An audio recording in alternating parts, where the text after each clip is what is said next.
Welcome to social.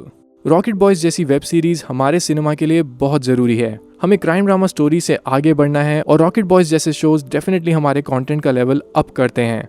But as a reviewer, rather than being emotional और proud, you have to review cinema in a neutral way. My name is V और इस video में rocket boys का review करूंगा जो Soni live की web series है।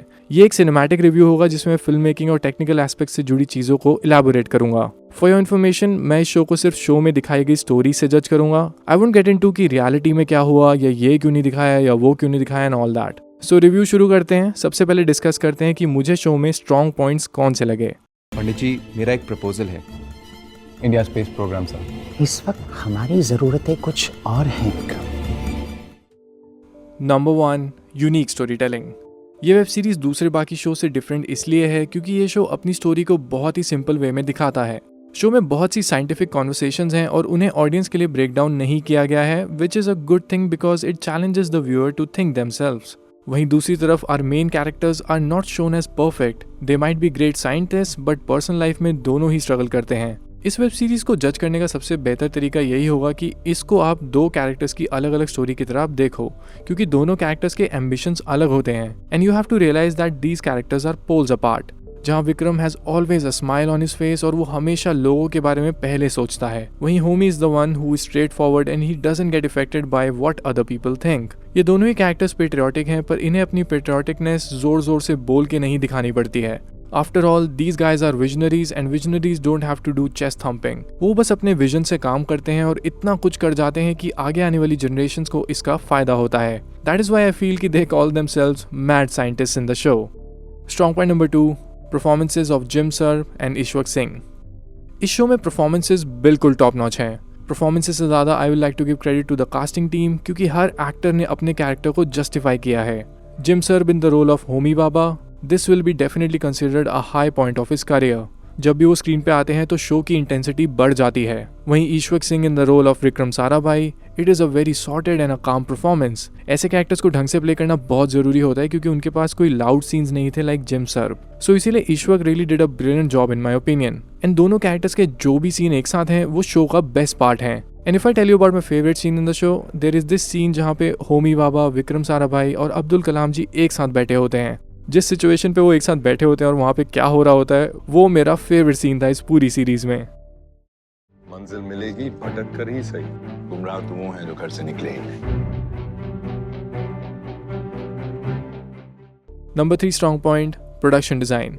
Since ये एक पीरियोडिक शो है तो इसमें प्रोडक्शन डिजाइन एक बहुत इंपॉर्टेंट रोल प्ले करती है। रॉकेट बॉयज को देख के आई वाज सरप्राइज कि आर्ट डायरेक्टर्स ने हर डिटेल पे कितना वर्कआउट किया है। ये शो पूरी तरह से आपको अपने वर्ल्ड में ट्रांसफॉर्म कर देता है and you don't even feel कि ये शो लाइक लिटरली इन्होंने 2021 में शूट किया है। They have actually used the old locations and the set pieces, जिससे ये शो और ऑथेंटिक लग रहा है। इसके अलावा the cinematography done by Harshvir Oberoi is equally brilliant.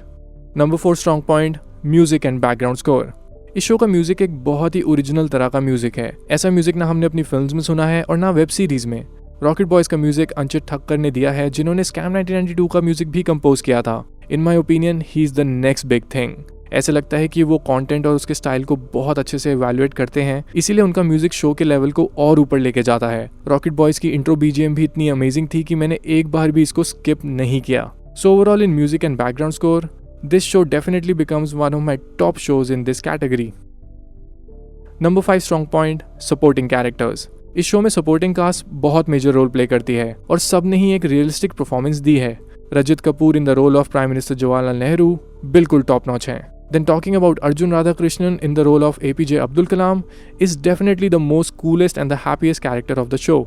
बहुत ही अच्छी तरह अर्जुन ने इस कैरेक्टर को प्ले किया है, इसीलिए आप जेन्युइनली इस कैरेक्टर से रिलेट करने लग जाते हैं। इसके अलावा if I talk about my favourite 2 supporting performances, वो है दिव्येंदु भट्टाचार्य और रजीना कैसेंड्रा की। इन दोनों के कैरेक्टर्स बहुत आउटस्टैंडिंग थे, जिनके थ्रू आपको एक नई इन्वेंशन की जर्नी देखने को मिलती है। Divyendu plays the role of Raza Mehdi, जो इवेंचुअली शो का एंटागनिस्ट है, but the best part is he is also a genius. And it was so good to see कि इस कैरेक्टर को शो में बहुत ही जेन्युइन रीजंस के साथ नेगेटिव और पॉजिटिव वे में दिखाया गया है। वहीं Regina Cassandra in the role of Mrinalini Sarabhai, उनकी एक बहुत ही पावरफुल और विजनरी स्टोरी थी।